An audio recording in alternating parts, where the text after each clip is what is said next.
Hey, what's going on, guys? This is Miss, and today I'm actually going to be discussing the TCG metagame and how it has been affected by the ban list. So before you start, friendly reminder to like and subscribe because it motivates me a lot to keep making videos like these. And yet, let's jump right into it. Alright, so for starters, 3 major cards actually got banned. Those 3 cards are Dragon Buster Destruction Sword, Smoke Grenade of the Thief, and Link Cross. Now, everything here is extremely relevant. Starting with the Buster Lock, it was really annoying because it was just too easy to access. It stopped your opponent from using its extra deck completely.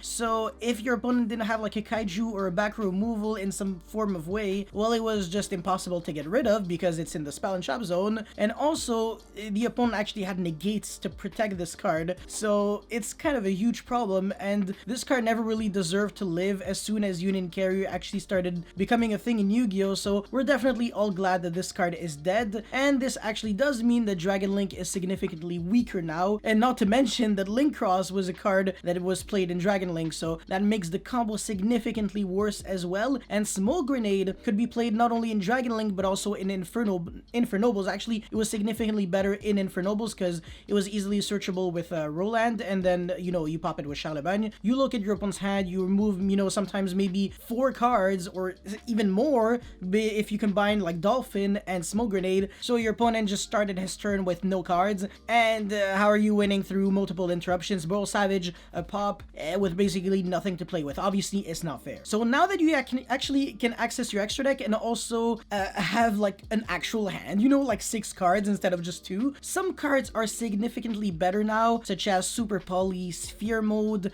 Dark Ruler. You can actually resolve these cards now. That wasn't the case before because your opponent would just look at them and be like, no, you have to go to the graveyard or go back to your deck, Levinier, shuffle back, etc. A Dark Ruler no more. I'm not necessarily sure, because the thing is, VFD is definitely a huge threat, and this is exactly the, I want to say, probably supposed to be the main topic of this video. What is the biggest threat in the format? I want to say definitely has to be VFD, and there is a reason, honestly, why people are playing Virtual Worlds. Anyways, before I start talking about the actual decks, I want to say that the unlimits for this ban list were very weak. Shuking's Return going to 2, and then Seer Grav going to 3, Toad, Buster, and Ivigishki Mind August. Nobody gives a damn about these 6 cards or whatever, so it's not going to impact the game whatsoever. But the bans, though, are actually game-changing. So starting with Virtual World, which I think is going to be the most played deck in the game, especially since if you were able to be,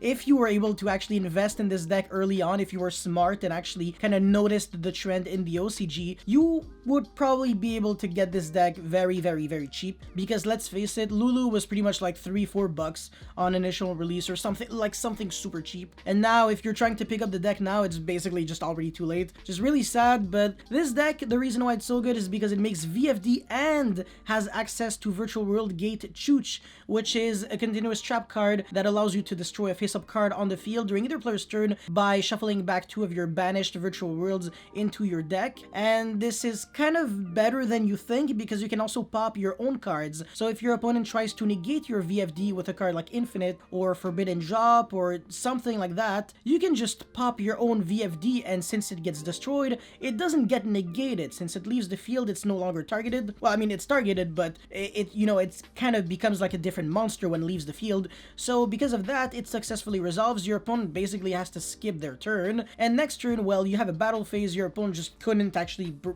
build anything, so you OTK, or you can make another VFD, and we're pretty much back to square one. It's going to be super cancer. Nobody has fun facing that, and this is why your deck should definitely be built to at least not lose to VFD or completely destroy it and have a deck that is mathematically correct to beat it.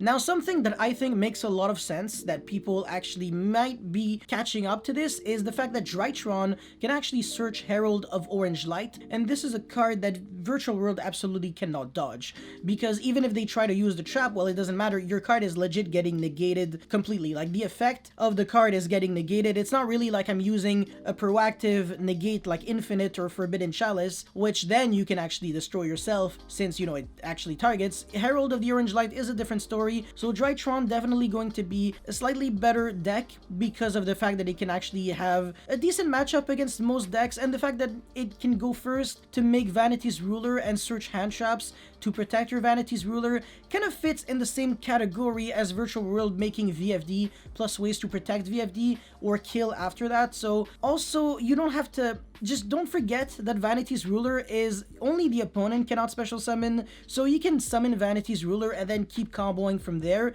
and not be scared of Nibiru, which honestly is kind of terrifying. But yeah, Drytron definitely a really good deck. Another really good deck that I think is super under the radar, people are just completely sleeping on it, is actually Shaddoll Dogmatika. I think this deck is fantastic because Winda is still as scary as ever. This card is still super annoying. Everyone and their mother has to special summon except Eldlich, which is another deck in my top 5 best decks, simply because of the fact that, well, I mean, you can't destroy Winda by card effects. You can summon another Winda during your opponent's turn with El Shaddoll Fusion. When Winda is sent to the graveyard, recycle back either Shaddoll Fusion or El Shaddoll or Schism or whatever. If you summoned Winda with Schism, you get to send an opponent's dark monster to the grave without targeting Owl's Dragoon, because it actually sends, doesn't destroy too. We're getting somewhere, huh?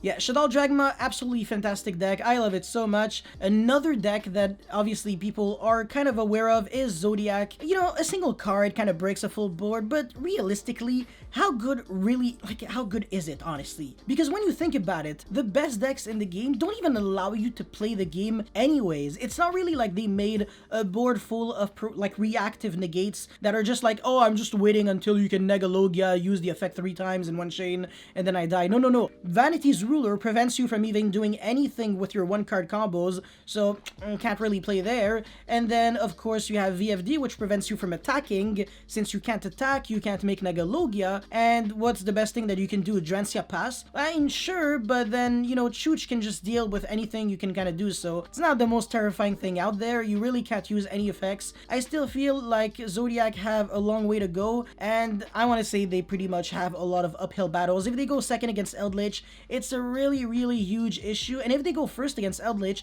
it's not really like they're doing anything. They're really just making Drytron Pass and kind of negging, honestly, and you can't really go Mega Clops turn 1. That's not the best move out there. A lot of decks can actually like completely destroy it, like Virtual World, for example, completely demolishes that. You know, it's searchable trap card, so it's not a monster effect, so And yeah, last but not least, definitely Eldlich. It's just such a good deck. It'll always be a good deck, and this is the deck that I personally play in Yu-Gi-Oh! I am an Eldlich player, even though I haven't played the game really since April. Before that, I was just 100% committed to playing Eldlich.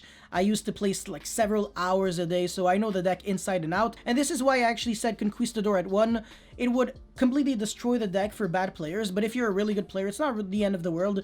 I actually play with a card called Statue of Anguish Pattern, which allows you to destroy cards on the field every time you summon a continuous trap card on the field, and it is not once per turn. You're gonna have triple Statue of Anguish Pattern, destroy 10 billion cards every time you summon, and yes, the deck is pretty good. It's full of surprises, and obviously since it's a trap deck, it has a lot of stability, can go second very well. If you go first, it kind of just feels like you're insta-winning because your opponent just can't do anything. A lot of decks are normal summon dependent, or sometimes, well, Virtual Worlds, they kind of like rely on other things. And another thing that I want to mention is, unfortunately, Eldlich, since, you know, it is a trap deck, it's kind of like a double-edged sword, because yes, sure, it has stability, but also loses to Harpy's Feather Duster, Lightning Storm, and Evenly. Though, fortunately, the spelled Eldlich steers spells and traps, well, actually, they're all trap cards, right? No, actually, no. Black Awakening and White Fate, yeah, those two are spells. Scarlet is a trap. Yes, the Golden Land are all trap cards. Except if, yeah, exactly. So they all kind of have like good effects when they're like in the graveyard anyway. So if you get Dustered and you don't get OTK'd, it's fine. You just go end phase, set 5, and then you're like in the same position next turn, so it's not even the world. But if you get Evenly, that's a huge problem. So you kind of need to learn how to play around it. Anyways, that's pretty much all I had to say for this review on the TCG metagame. If you guys have any comments or feedback, or if you are actually considering something interesting and spicy for this format, definitely let me know in the comment section below. Once again, don't forget to like and subscribe because it motivates me a lot to keep making videos like these. That's pretty much it. Thank you for watching. I'll see you next time. Peace.